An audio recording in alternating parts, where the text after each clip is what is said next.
Emma Carter woke up to the scent of fresh coffee and warm sunlight streaming through the curtains of their cozy home in Portland. She smiled as she turned to see her husband, James Carter, already dressed and reviewing blueprints on his tablet. He looked up and grinned. "Morning, sleepyhead," James said, placing the tablet down. Emma stretched and sat up.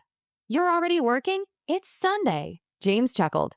"Just going over some details for the Prescott building pitch tomorrow." Big opportunity. Emma admired his dedication. James, a talented architect, had just been promoted to senior partner. Life seemed perfect. A small, beautiful home, fulfilling careers, and a marriage built on love and laughter. They shared breakfast, joking and making plans for their upcoming anniversary trip. That morning, Emma thought nothing could shake the life they'd built together.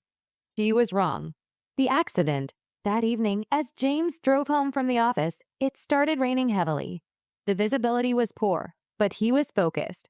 Until a truck ran a red light at the intersection. The crash was devastating.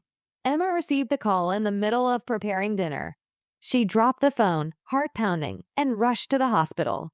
James had survived, but the news shattered her. A severe spinal cord injury had left him paralyzed from the waist down. Emma clutched his hand in the ICU. "We'll get through this, James." "I promise." But James didn't speak. His eyes, once full of life, were vacant. A new reality. Emma quit her job to care for James full-time. Their home was modified to accommodate a wheelchair. Emma bathed him, fed him, and managed medications and therapy schedules. At first, James barely spoke. He felt like a burden, even though Emma reassured him daily. "I'm still your wife," she whispered one night. "You're still the man I love." But James' silence turned into anger. He pushed Emma away emotionally.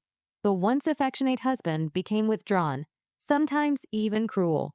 Emma cried silently at night, but she stayed strong. Love meant loyalty, she believed. Meeting Henry. 6 months into James' condition, their savings began to dry up. Emma knew she had to return to work. Her old boss couldn't rehire her, but a friend recommended a position at a local architecture firm under a man named Henry Wallace. Henry was in his 40s, charming, well-dressed, and successful. He quickly saw Emma's potential and hired her as an executive assistant. He also noticed the sadness in her eyes. "You're brilliant," he told her during their second week. "But you're carrying something heavy." Emma only smiled faintly. A little. Henry didn't press, but he began to care. Breaking down, James resented Emma working again. "You should be here." "With me," he snapped one night when she came home late. "We need money, James," she said gently. "You know that." James turned away. "Then maybe I'm the problem." Emma froze. "Don't say that." But his words haunted her. That night, she broke down in her car outside the house. She sobbed for what felt like hours. When she arrived late to work the next morning, Henry brought her coffee. "No job is more important than your well-being," he said. "Take a walk with me." Emma hesitated, but agreed. That day, she talked about James for the first time.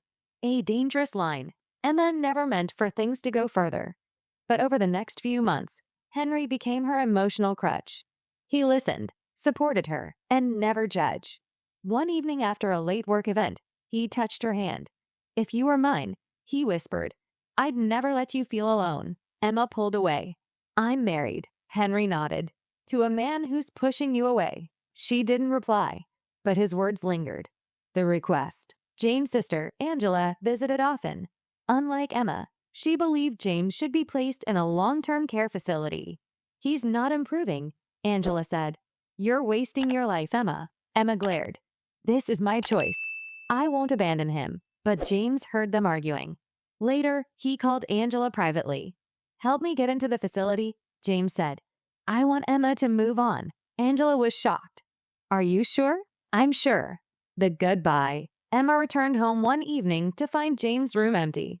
Panic set in until Angela called. "He asked for this," she said softly. "He wants you to live your life." Emma rushed to the facility. James looked tired but determined. "You don't have to do this," she pleaded. "I do," he whispered. "You deserve more than this prison I've become." Emma knelt beside his wheelchair. "You're not a prison. You're my husband." Tears filled his eyes. "Then let me set you free." A life without him. Emma didn't go to work for a week. She wandered through their house, empty, silent, unfamiliar.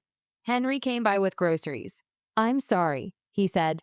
"You look lost." "I am," she whispered. Henry stayed to help, and days turned into weeks. They began spending more time together. He never pressured her, but Emma saw his intentions. "You're kind," she said one night. "But I'm not ready. I'll wait," he replied. But even as she tried to move forward, her heart stayed with James. A spark of hope. At the care facility, Nurse Sarah Miller began working with James. She encouraged him to try therapy again. "I'm not done with life," she said one day. "And neither are you." James resisted at first, but Sarah's persistence broke through. Slowly, he began regaining limited movement in his legs. He asked for Emma once, but she didn't come. So he wrote her a letter. The letter. Emma received the letter 2 months later. "Dear Emma, I miss you.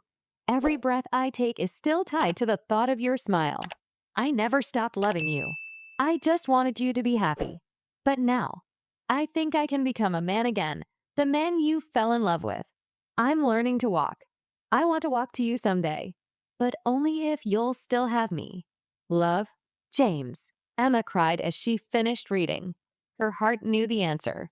Coming back, Emma arrived at the therapy center the next day. James was on parallel bars, sweating and straining. Their eyes met. James froze. "You came." She walked up and hugged him. "Of course I did. I thought you were gone," he whispered. "I was lost," she said. "But you found me again." They held each other, shaking with emotion. Healing together, James moved back home weeks later.